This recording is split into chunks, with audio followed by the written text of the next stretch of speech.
Assalamualaikum, selamat malam semuanya. Aduh, mohon maaf sekali karena sesuatu dan lain hal gitu ya. Padahal kita sudah standby dari jam 19.00, bahkan dari jam 18.50 sudah sama-sama standby di depan Instagram, tapi ternyata nggak bisa bergabung gitu, nggak bisa live. Mau akun BC Padang ataupun akun BC Waalaikumsalam. Pekanbaru. Wah, udah ada Bu Sari. Iya, Aduh, terima kasih Miftah. Waalaikumsalam warahmatullahi wabarakatuh. oke. Akhirnya ya Bu. Iya, maaf ya, ini rada-rada, oh tidak ini, apa sih namanya? Gaptek. Nggak apa-apa. Kita termasuk generasi migran gitu ya, ke generasi, ke apa nih namanya? Generasi migran lah untuk hal-hal yang berbau Iya, sosmed. iya. Oke. Nah, selamat malam. Kita sapa dulu semua yang sudah hadir, sudah bergabung bersama kita. Selamat bergabung. Kemudian, sebelum kita mulai obrol-obrolannya bersama Ibu Sari, mungkin ada baiknya saya perkenalkan diri beliau dan juga diri saya sendiri. Gitu. Eh, saya perkenalkan diri dulu aja kali ya, Bu Sari. Iya, Saya baik Mbak Muhammad Miftah. dari BIC Padang. Nah, di sini sudah bergabung bersama kita Ibu Sari Matualesi, MT, MC, Psikolog, MSC. Nah, banyak banget ini gelarnya Bu Sari nih. Beliau ini adalah seorang psikolog klinis dengan spesifikasi psikolog klinis anak dan remaja. Kemudian saat ini beliau menjabat sebagai Direktur Klinis Behavior Intervention Center di Pekanbaru. Kemudian beliau ini juga salah seorang dari 9 Sri Kandi. 9 Sri Kandi apa, Bu Sari? Abah. Apa 9 Sri Kandi ABA ya? Apa behavioral ABC? ABC ya, ABC. Agent of Behavioral Change gitu.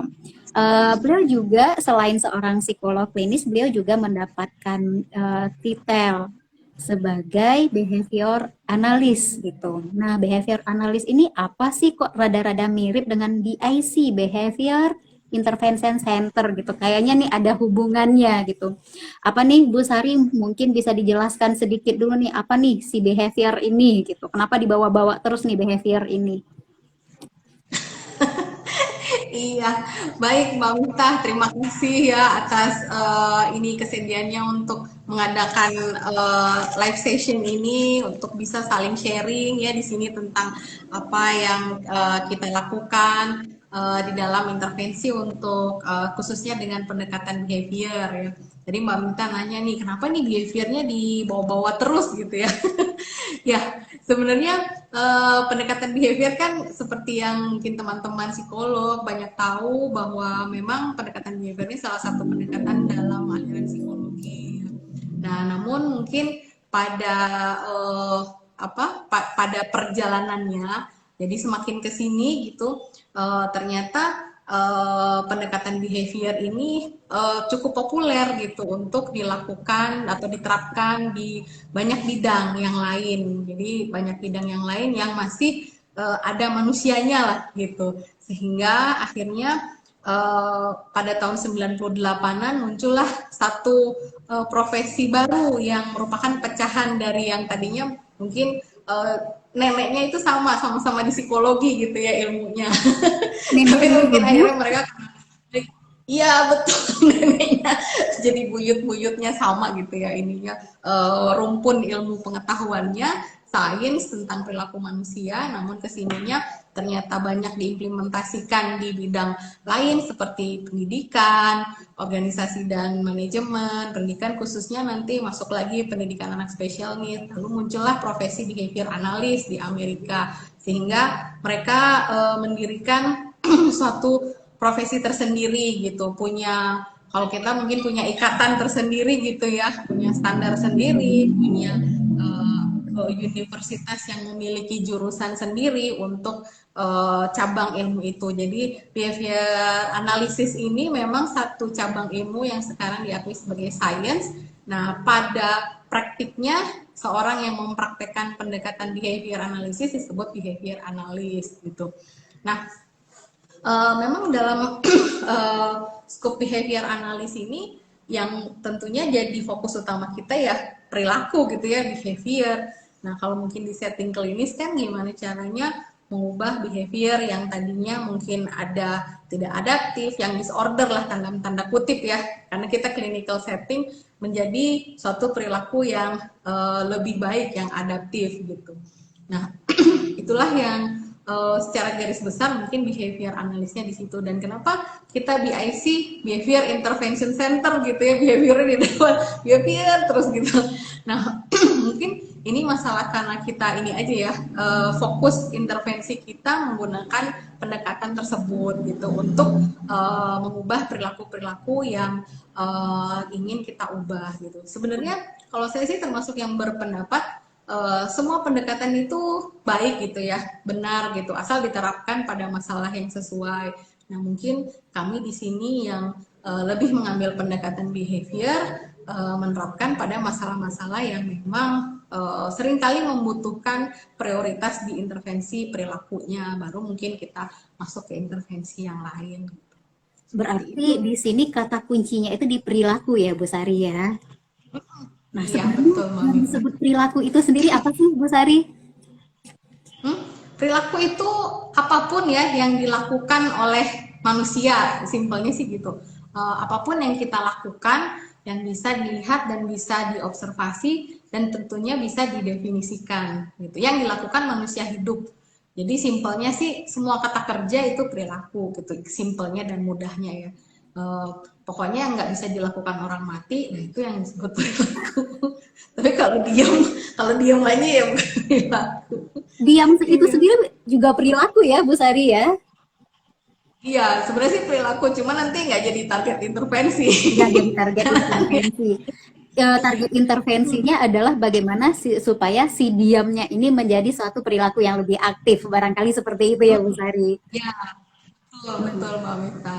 Jadi satu perilaku yang adaptif, yang aktif, yang diterima oleh komunitas sosial di mana individu itu berada. Oke. Nah, semoga ini semua yang mendengarkan sudah paham apa itu perilaku gitu. Kenapa di judul kita sekarang ini kan judulnya juga mengenal ragam masalah perilaku anak dan penanganannya. Nah, terkait dengan judul, tadi kita sudah sama-sama diberikan gambaran oleh Bu Sari mengenai seperti apa itu perilaku. Nah, beralih ke masalah perilaku pada anak gitu. Kira-kira biasanya masalah perilaku pada anak apa saja nih yang sering muncul, Bu Sari? Kalau masalah perilaku pada anak, pastinya banyak sekali yang meminta. Tapi kalau kita mau mengacu ke yang standar, tentunya yang ada dalam diagnosa salah satunya yang ada dalam DSM, atau yang ada dalam ICD gitu. Jadi artinya ketika kita menerima suatu perilaku, terus perilaku tersebut tidak atau misalnya belum secara adaptif bisa diterima oleh lingkungan si anak tersebut. Nah, perilaku itu bisa menjadi target intervensi kita. Karena tujuan dari ABA sendiri adalah bagaimana kita bisa membangun suatu perilaku yang socially signifikan, yang penting secara sosial dan bermanfaat bagi individu itu. Jadi kita nggak bisa juga sebagai behavior analyst secara etik, pokoknya asal perilaku mau kita rubah gitu. Jadi kalau nanti ada request untuk merubah orang menjadi berperilaku yang tidak baik, itu tidak boleh. Walaupun bisa gitu ya kita lakukan. Kan seperti pisau ya bermata dua gitu. Jadi mau diapain aja nih gitu terserah. Jadi kalau misalnya mau ditanya perilaku apa saja yang bisa kita tangani ya banyak sebenarnya. Nanti akan tergantung nanti dari misalnya dari satu diagnosa perilaku-perilaku apa saja dalam diagnosa itu yang sekiranya belum adaptif gitu, misalnya kita ketemu diagnosa autis. Nah, perilakunya itu kan banyak nih, ada mulai kalau dalam behavior pendekatan applied behavior analysis ada 2 tipe perilaku yang menjadi target intervensi kita. Jadi apakah itu perilakunya defisit atau perilakunya eksesif gitu. Defisit itu artinya dia nggak bisa melakukan perilaku itu, jadi mesti diajarin. Kalau eksesif, perilaku itu udah kebanyakan sehingga mengganggu gitu, yaitu problem behavior-nya dia. Nah, ya udah target kita 2 itu aja. Tinggal kita pilih aja perilaku mana yang nanti misalnya defisit, kita arahkan ke intervensi yang arahannya untuk mengajarkan perilaku baru. Kalau perilakunya eksesif, kebanyakan ya harus kita kurangi. Kita gunakanlah teknik-teknik behavior untuk mengurangi atau menghilangkan si problem behavior itu dan menggantinya dengan perilaku yang lebih tepat atau adaptif. Oh, jadi di sini yang akan dilakukan di dalam terapi perilaku, jadi kalau perilakunya belum muncul atau kurang sekali kemunculannya, kita bentuk supaya kemunculannya itu sesuai dengan bagaimana seharusnya. Dan juga kalau Ya, perilakunya berlebihan gitu, sehingga sudah menjadi gangguan untuk dia atau untuk sekitarnya, maka di dalam terapi ini kita kurangi supaya bisa diterima oleh lingkungan. Kurang lebih seperti itu kan, Bu Sari ya? ya, betul Mbak Mita. Dan kalau misalnya kata Mbak Mita, kira-kira contohnya gitu ya seperti apa saja? Nah, contohnya tuh banyak ya, misalnya kayak gangguan tadi, ada gangguan autisme, atau gangguan kesulitan belajar spesifik, atau gangguan komunikasi sosial, yang gangguan bahasa ekspresif, ya terkait dengan keterampilan berbahasa, keterampilan akademik, keterampilan living skill, self-help, banyak banget itunya. Contohnya yang bisa kita aplikasikan, kita intervensi. Oke. Ini karena tadi itu fokus utamanya adalah perilaku, mengubah perilaku yang ada menjadi suatu perilaku yang lebih dapat diterima oleh lingkungan. Tentunya di sini ada beberapa kebingungan ini. Tadi ada pertanyaan-pertanyaan yang sudah masuk begitu membaca judul dari live kita malam ini nih Bu Sari. Pertanyaannya seperti ini. Sebenarnya apa sih perbedaan masalah perilaku dengan masalah lainnya gitu? Masih ada yang suka bingung.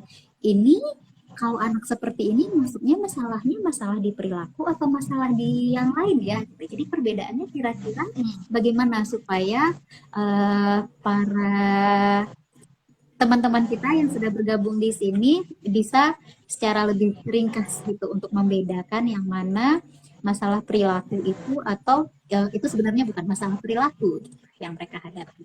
Hmm. Iya, oke. Jadi sebenarnya memang perilaku itu nggak bisa kalau di bidang psikologi kan perilaku itu seperti satu kesatuan ya. Dalam misalnya yang suka bikin bingung, kognitif, behavior sama emotion itu saling terkait gitu. Jadi ini masalahnya yang mana gitu, kayak ayam telur gitu kan. Nah itu dari sudut pandang psikologi gitu. Nah kalau kita ngelihatnya dari sudut pandang behaviorist, itu benar-benar behavior analis, kita benar-benar lihat perilaku manusianya dan konteks lingkungannya gitu. Jadi kita nggak mau lihat apakah dia punya masalah kecemasan atau apa, kita nggak mau ke sana. Tapi yang kita lihat adalah kalau misalnya kita lihat kok anak ini suka menangis menggerung-gerung gitu.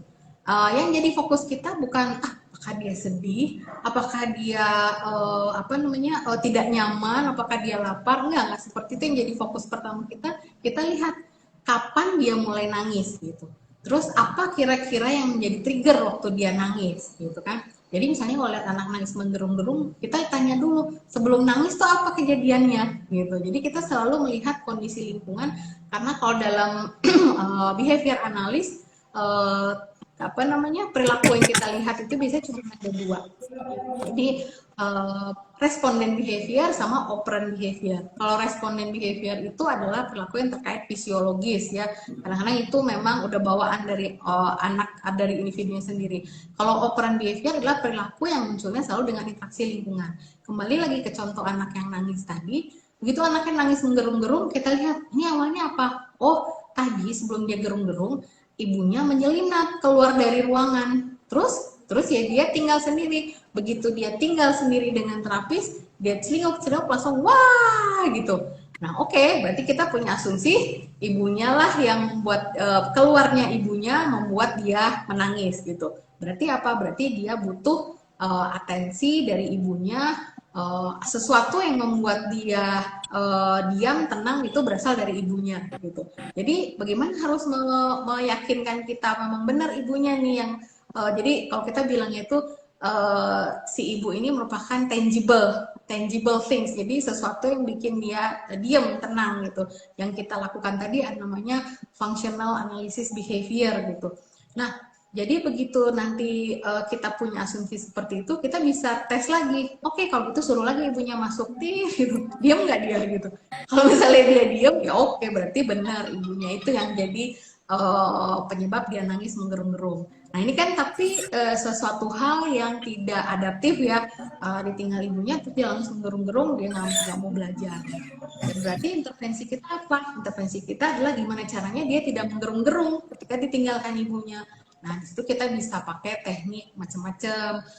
Berarti dia harus diberi reinforcement ketika misalnya ibunya mau meninggalkan ruangan, atau misalnya kita latih pelan-pelan dia nyaman dulu dengan situasi di dalam ruangan. Ruangan itu merupakan suatu yang reinforcing buat dia, sehingga nggak masalah dia punya pengganti reinforcer, jadi punya tangible item lain yang bisa mengentertain dia selama dia di ruangan itu gitu. Misalnya apa, dengan terapisnya dia bisa main, atau dengan mainan-mainan yang ada dia bisa lebih memfokuskan dirinya sehingga dia tidak terlalu membutuhkan ibunya di ruangan itu. Jadi itulah teknik behavior yang kita pakai sehingga ibunya pelan-pelan nanti bisa meninggalkan ruangan dan dia oke-oke aja.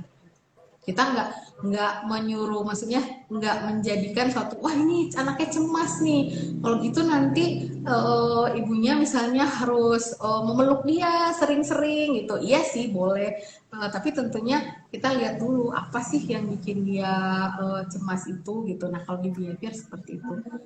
Dan yang kalau misalnya membedakan dia dengan intervensi emosi adalah kalau yang terkait dengan emosi, terkadang kan kita nggak bisa kuantifikasikan kan. Kayak tadi misalnya kalau saya mau intervensi kecemasannya, gimana saya ngukur kecemasannya, agak sulit. Mau kita intensitaskan, mungkin apa yang saya observasi, oh anak ini nih nangisnya kalau udah kayak gini gerung-gerungnya nih 10 deh.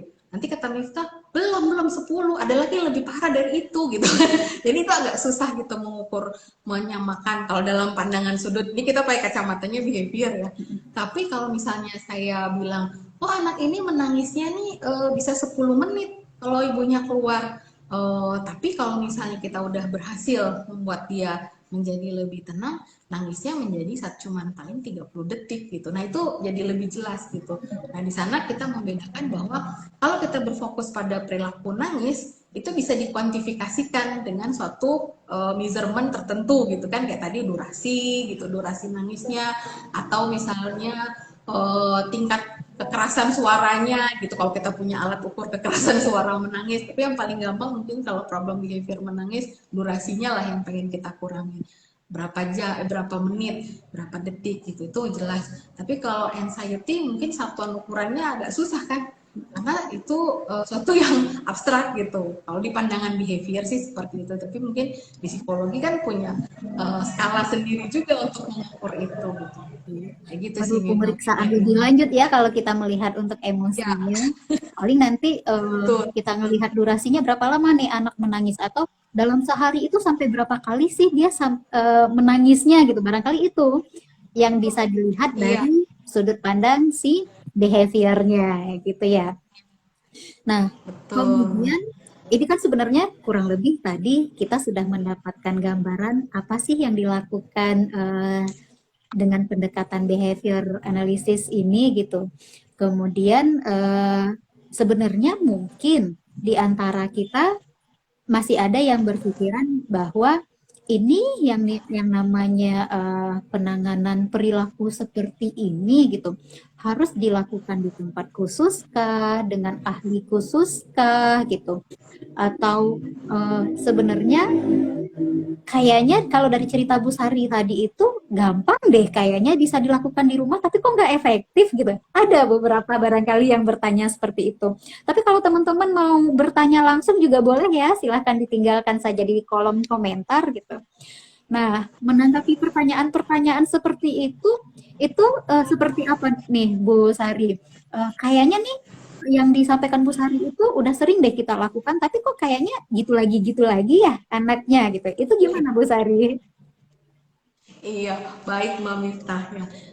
Memang karena tadi seperti yang sudah saya sharing di awal ya bahwa pendekatan behavior ini kan bisa diterapkan di dalam berbagai bidang gitu ya. Jadi baik dalam bidang yang simple itu termasuk kayak pengasuhan, parenting sehari-hari itu bisa gitu. Dan untuk bidang pengajaran yang membutuhkan kompetensi skill yang lebih advance, misalnya kayak mengajarkan anak bicara gitu kan. Nah, mengajarkan anak bicara apalagi anak berkebutuhan khusus kan bukan sesuatu hal yang mudah gitu kan.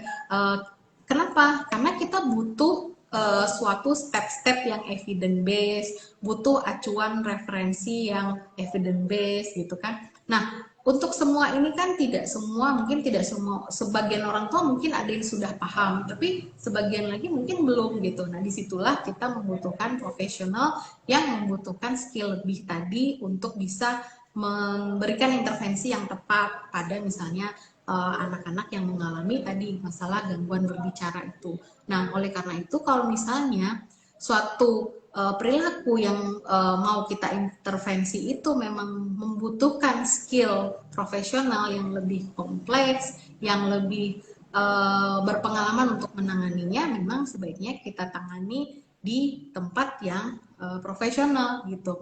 Ataupun kalau misalnya kita mau mengintervensi sendiri, maka kita harus membutuhkan orang yang profesional untuk bisa membimbing kita dengan tadi step-step kurikulum, step-step pendekatan teknik-teknik yang untuk mengajarnya sehingga pengajaran tadi bisa berlangsung secara efektif.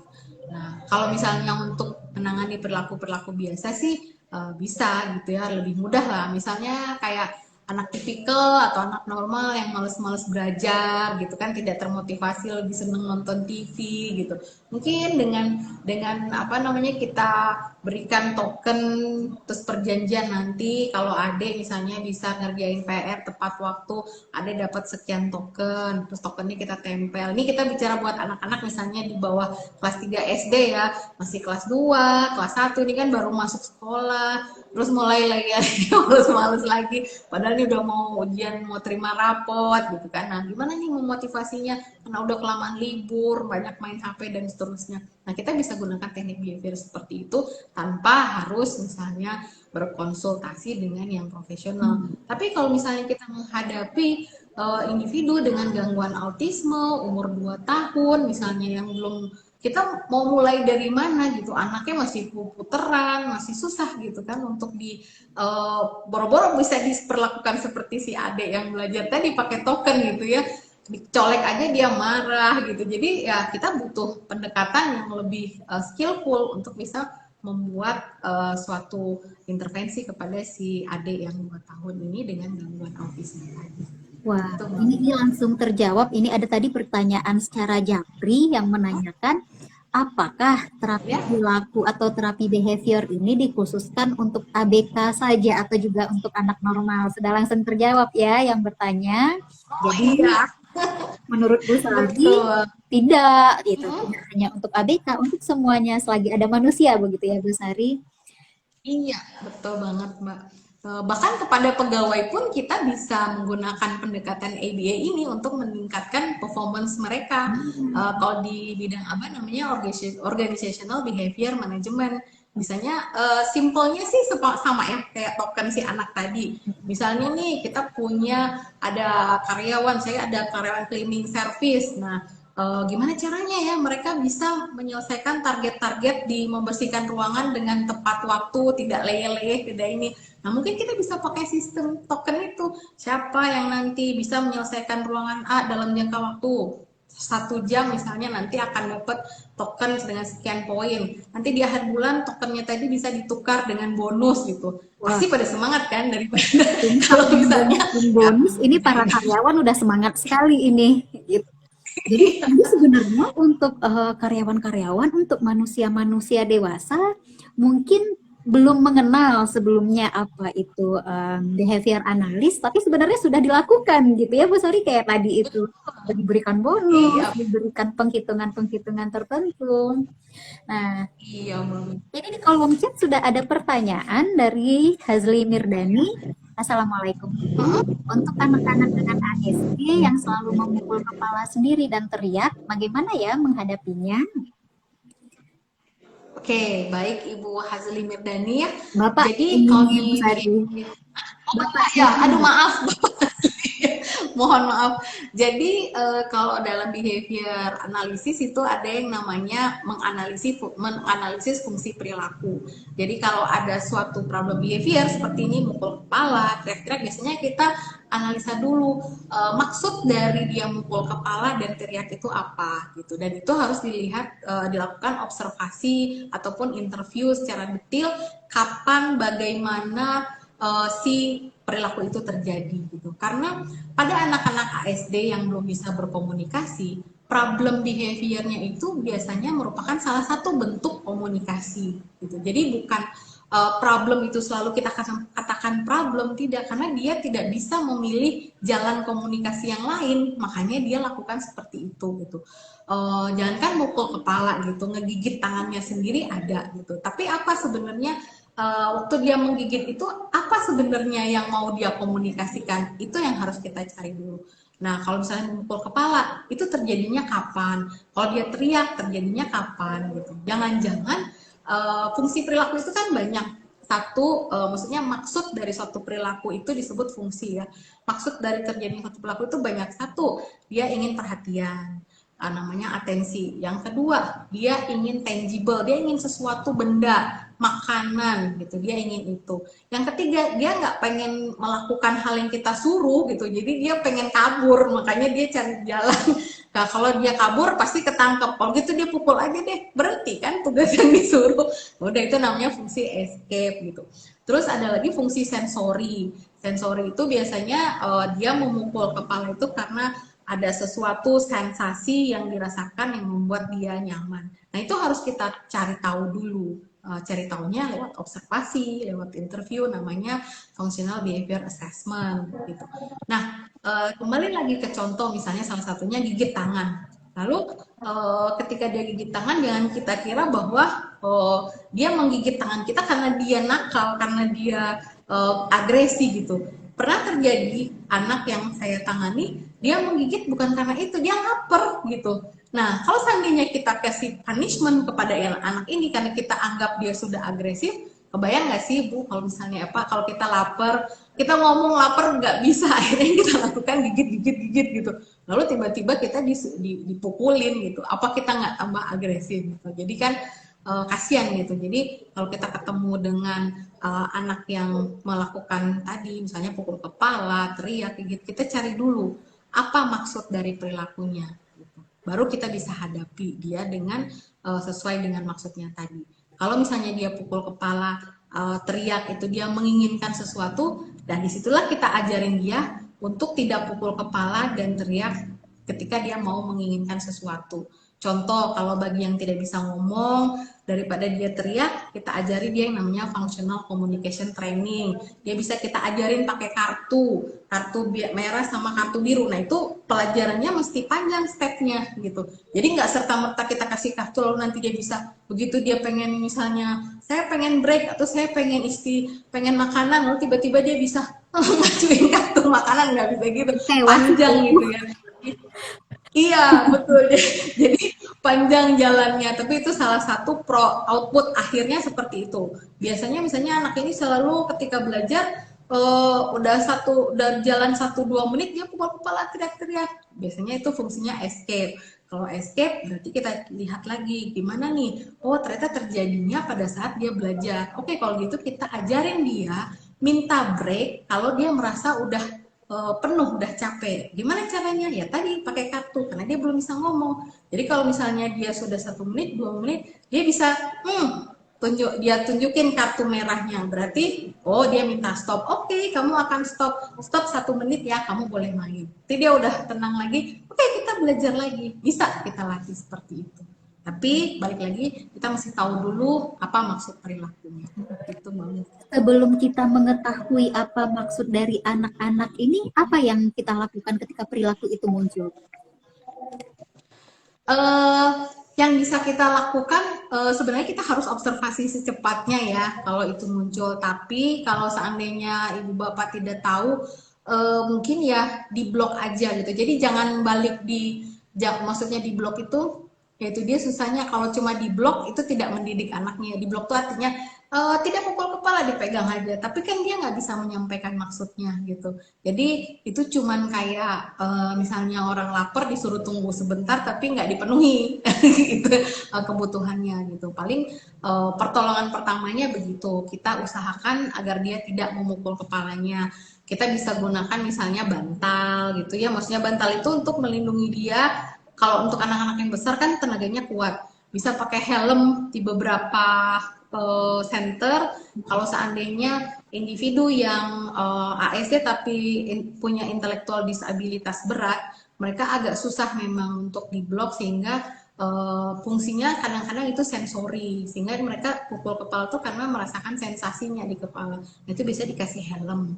Tapi kalau misalnya itu terjadi sesekali karena dia pengen atensi dari kita tapi nggak bisa ngomongnya, nah kita bisa blok gitu. Di blok artinya ketika dia mulai oh tidak pukul kepala, kita kasih bantal terus kita turunkan tangannya, tapi tentunya jangan jangan dikerasin nih. Maksudnya dikerasin itu artinya dipiting lalu gitu lantai, jangan, nanti dia tambah agresif gitu.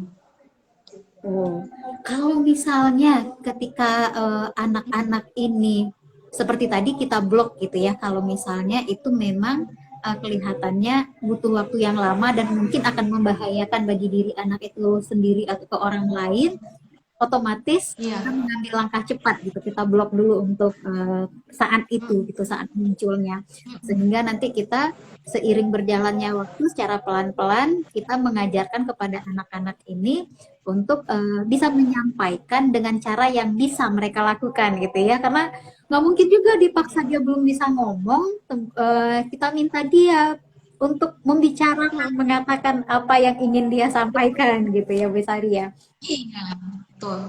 Nah, terus ini ada lagi nih pertanyaan melalui Japri. Ini teman-teman yang lain boleh ya, silahkan pertanyaan di. Ternyata ada nih kolom pertanyaan. Wah, ini pengetahuan live Instagramnya harus diupdate nih kita Bu Sari nih. Nah, ini ada pertanyaan Oh, seperti ini. Eh, Sebenarnya masalah perilaku ini bisa disembuhkan atau tidak sih? Nah, ini nih pertanyaannya. Apakah masalah perilaku bisa disembuhkan? nah. Nah, kalau yang satu hal yang diyakini oleh para analis perilaku adalah perilaku itu terbentuk karena riwayat belajar. Nah, gitu. Jadi, kalau perilaku yang terbentuk karena riwayat belajar itu eh, boleh kita katakan bahwa itu pasti bisa dibalikkan dengan belajar lagi, bisa dihilangkan dengan proses belajar lagi.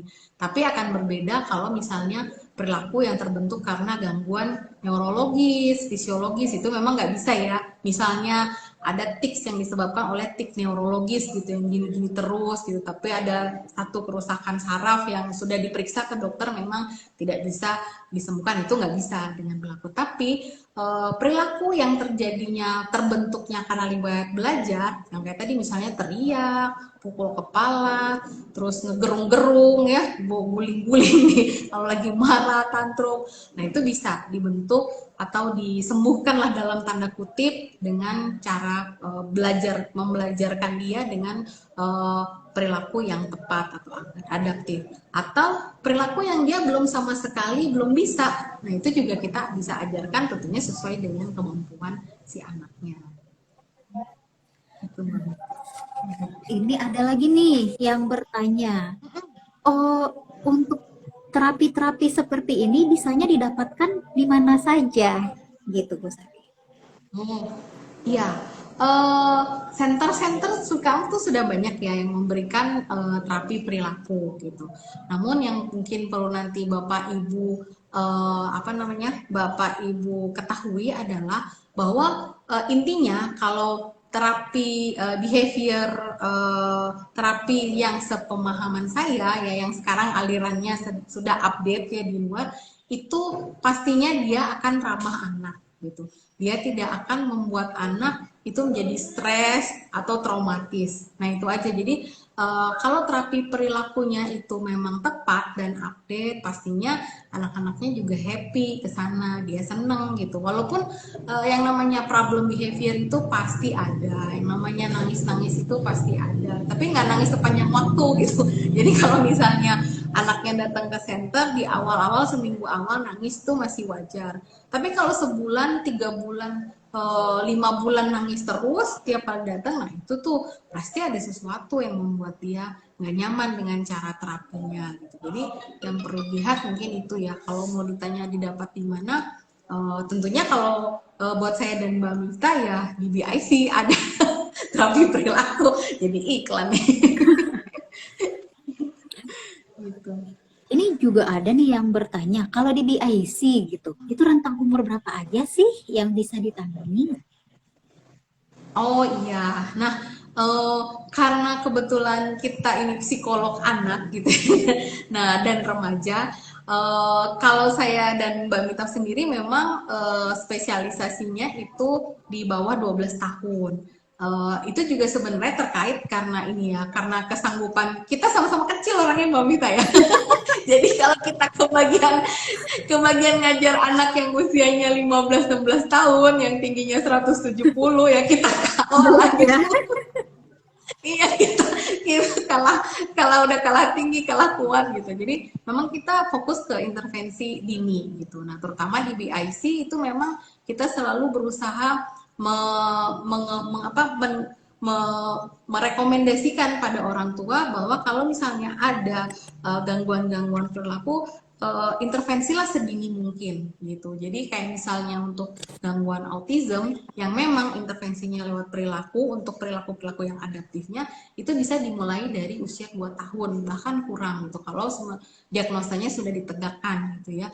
Karena semakin kecil, semakin dini seorang individu yang memiliki gangguan perilaku itu diintervensi, makin besar kemungkinan dia untuk bisa menyamai perilaku anak normal gitu. Walaupun pada gangguan tertentu tanda-tanda disorder itu tetap ada ya, misalnya kayak autism kita nggak bisa bilang 100% nanti dia bisa kayak anak normal, enggak, pastinya pasti ada. Tapi misalnya dia kalau seandainya kan ada ini ya, ada level-levelnya ya dalam tingkat kompleksitas autisme itu. Nah, semakin misalnya dia ringan dengan diintervensi sedini mungkin, maka dia akan bisa lebih adaptif ketika nanti misalnya dia masuk sekolah, bergaul dengan orang-orang gitu. Semakin dini diintervensi semakin baik. Tapi kalau misalnya agak terlambat, tentunya pengejaran waktu yang tertinggal ini tidak bisa kita gantikan juga dengan segera gitu. Bahkan mungkin ada beberapa yang tidak tergantikan gitu. Sehingga tetap perkembangannya mungkin agak jauh dibanding dengan anak-anak tipikal. Jadi seperti itu Mbak Mita. Jadi kalau kita di BIC ini untuk yang anak memang fokus ke anak, yang dewasa juga fokus ke dewasa ya, Bu Sari ya. Ya, betul ya. Oh ya, kita juga punya layanan dewasa ya. Ada, kita punya layanan psikologi dewasanya. Kalau di Padang ada, di Pekanbaru juga ada layanan psikologi dewasanya gitu. Nah, ini ada Betul. pertanyaan lagi nih dari Tuti Fruti. Assalamualaikum Bu Sari, saya Hastuti dari Padang. Apakah sistem Iya. token masih bisa diberlakukan untuk remaja? Pengalaman saya, anak saya jadinya suka nego. Misalnya begini, nih kakak mau beresin kamar ya, hadiahnya. Oh, nagih nih kalau udah beresin. Nah, gimana itu Bu Sari? Nah, kayaknya saya kenal nih dengan Bu Tuti. Iya. Iya, oke. Halo, Tuti. Ya, jadi kalau untuk anak remaja yang tipikal ya, yang maksudnya yang normal, bukan dia punya gangguan-gangguan yang lain, biasanya kita bisa pakai namanya kontrak kontingensi. Jadi kita pakai perjanjian dengan kontrak. Tapi kita ajak dia berbicara dulu gitu bahwa kamu punya tanggung jawab, bahwa ini kalau kamu mau melakukan ini kamu akan dapat sesuatu. Tujuan ini dilakukan adalah apa, misalnya untuk membuat kamu menjadi lebih nyaman, misalnya di dalam kamar, sehingga ya kamar kamu tuh menjadi kamu kalau belajar, kalaupun ngapain kamu enak. Jadi kita harus kemukakan itunya dulu nih. Jadi rasionalisasinya apa ketika kita mau melakukan itu, terus dia tanda tangan kontraknya gitu, tanda tangan kontraknya. Pada sebagian remaja terkadang eh, kita tuh ini ya gemes ingin memberlakukan hukuman gitu ya, udahlah saya kalau misalnya nggak patuh dikurangin aja gitu ya, dihukum gitu kan, dikurangin poinnya gitu. Tapi sebelum sampai ke sana, biasanya kita coba dulu dengan reinforcement tadi, dengan jangan diberi punishment dulu gitu. Kita coba untuk oke, kalau kamu melakukan, kamu dapat poin sekian. Kalau kamu nggak melakukan, ya kamu nggak dapat apa-apa gitu. Enggak. Nah, ketika dia nggak dapat apa-apa ini, usahakan bahwa itu menjadi kondisi yang tidak mengenakan buat dia gitu. Jadi ada anak-anak tipe tertentu memang dia cuek, oh nggak dapat apa ya udah gitu, masa bodoh lah gitu. Tapi ada anak tertentu yang aduh nggak dapat apa-apa, dia merasa rugi gitu, dia merasa sedih. Nah disitu kita bisa masuk untuk istilahnya dalam tanda kutip memainkan token itu kan. Nah jadi kalau kamu dapat token segini, nanti kamu bisa ini, kamu dapat ini gitu. Jadi dibuatlah hadiahnya nanti istilahnya si tukarannya dari token itu semenarik mungkin sehingga dia termotivasi untuk mendapatkan poin-poin dengan melakukan tugas yang kita minta tadi. Nah biasanya di awal kita minta tugasnya nggak terlalu banyak gitu. Kita istilahnya kalau di behavior itu kita shaping. Jadi kalau di tahap pertama kita minta satu dulu deh. Oke deh sekarang pokoknya Umi mau kamu tempat tidurnya rapi aja. Nah, tiap pagi kamu harus rapiin. Jadi kalau ngasih tugas juga jangan tempat tidur rapi ya, nanti lemari juga rapi, nanti tempat pensil rapi ini rapi, dia aduh banyak banget. Akhirnya dia nggak mau ngerjain. Mending pakai headset Nah, katanya gitu ya. iya biarin lah. Anak saya juga gitu. Juga mesti aduh tarik tarik urat gitu. Jadi kadang ya udah sekarang saya coba misalnya dari satu poin yang kira-kira dia mampu dulu untuk ngerjain. Mungkin paling mudah misalnya kamu sapu tempat tidur aja deh setelah bangun tidur atau mau pergi, yang penting tempat tidur rapi gitu. Nanti kalau itu sudah terbiasa, misalnya seminggu, baru tambah lagi gitu. Nah, oke sekarang kamu hebat nih, udah tempat tidur rapi. Nah, ini seneng. Kan enak kan kalau tempat tidurnya rapi, kamar kamar anak mami oke gitu. Nanti next meja ya.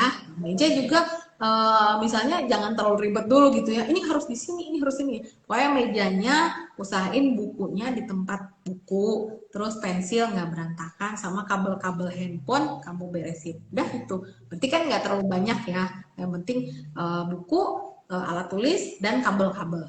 Nah, udah itu dulu aja. Nanti kalau itu udah beres baru next. Tapi memang bukan hal yang mudah sih, terutama untuk remaja ya. Remaja pastinya banyak nawarnya, ya gitu. Tapi sih yang penting kalau remaja mereka itu kalau apalagi kalau anaknya ini ya aktif gitu, senang ngobrol, pendekatannya kita harus sama dengan pendekatan personal gitu. Jadi kita mesti deket dulu sama dia. Nah, ketika dia udah mulai ngerasa enak, baru tuh kita masukin si demand-demand atau permintaan kita tadi. Karena saya ngerasa begitu juga sih anak saya kan kadang-kadang kita emak-emak kan pengen cepet ini ya apa sih namanya quick apa sih cara cepat gitu. Nah itu quick solve. Jadi kalau misalnya ada yang kira ini pokoknya ini gitu. Nah itu semua ternyata susah juga, nggak berlaku gitu. Karena saya mikir oh ya benar juga ya kata teori. Saya terlalu banyak nuntutnya gitu. Jadi emang harus satu-satu. Terus ada pendekatan personal juga. Kadang-kadang mereka apa ya? Kalau misalnya kita udah lama mungkin nggak keluar bareng gitu ya, bisa diajak sambil keluar bareng. Emang pertama-tama sih kadang-kadang remaja ini kan dia udah mulai seneng gaul dengan temen-temen. Jadi kadang kalau pas kita ngajak keluar tuh jangan patah hati kalau seandainya dia bilang oh aku sibuk nggak bisa ini gitu. Cari lagi cara yang lain gitu. Saya udah nyobain sih cara pertama kadang kesempatan pertama kadang nggak bisa Terus pas ada kesempatan lagi, ya udah ya sekarang nih lagi mumpung Uni lagi kosong, yuk yuk yuk kita ke ini gitu. Makan misalnya sama bertiga sama adiknya atau apa, tapi berikan dia space untuk bisa misalnya ngobrol dengan kita. Dan jadi lebih enak sih ininya ngobrolnya. Karena untuk remaja ya, karena kadang agak susah diraih gitu mereka itu karena sudah mulai ya gitulah yang mau dekat dengan teman-teman sudah tidak mau membuntuti mana lagi. Dan pada dasarnya ketika anak-anak itu sudah menjadi seorang remaja, itu kita lebih enak untuk ngajak diskusi gitu ya, ngajak ngobrol. Nah, Ya, jadi sebenarnya kita bisa membuat suatu kesepakatan-kesepakatan dengan mereka, tidak tidak melulu menjadi token ekonomi yang sama seperti anak-anak. Dan juga sebenarnya untuk token ekonomi ini belum tentu token yang sama bisa berlaku sama efektifnya untuk semua anak ya Bu Sari ya. Karena masing-masingnya punya preferensi masing-masing juga gitu, punya kesukaan masing-masing. Jadi dia senangnya motor, kita nawarinnya pakai bola yang nggak nyambung gitu. Jadi itu memang harus berdasarkan pengamatan kita gitu ya Bu Sari ya. Nah, ini ada lagi nih pertanyaan Bu Sari. Bu, apakah di BIC Pekanbaru ada layanan program PIK dari Ibu Riana Surya? oh iya. Nah kalau untuk PIK sendiri kita belum ada ya Ibu. Saya belum berlakukan PIK karena sebenarnya PIK ini mirip sih ya sama VBMap, mirip sama Ebles atau ATM gitu. Cuma memang di kurikulumnya istilahnya dia sudah ready to apply gitu untuk anak-anak usia 2 sampai 16 tahun gitu. Keburu Ri Bu kalau mau pick. Bu Ruri kan udah ini ya, udah apa namanya dia implementasi pick bisa dipakai juga untuk remaja. Jadi untuk sampai 16 tahun untuk logika-logika berpikir itu pick sih lebih apa? Lebih banyak memang mentraining untuk itu gitu. Cuma sebenarnya sih kalau kita paham tentang apa banyak kurikulum-kurikulum di dalam pembelajaran bahasa untuk autisme sebenarnya kita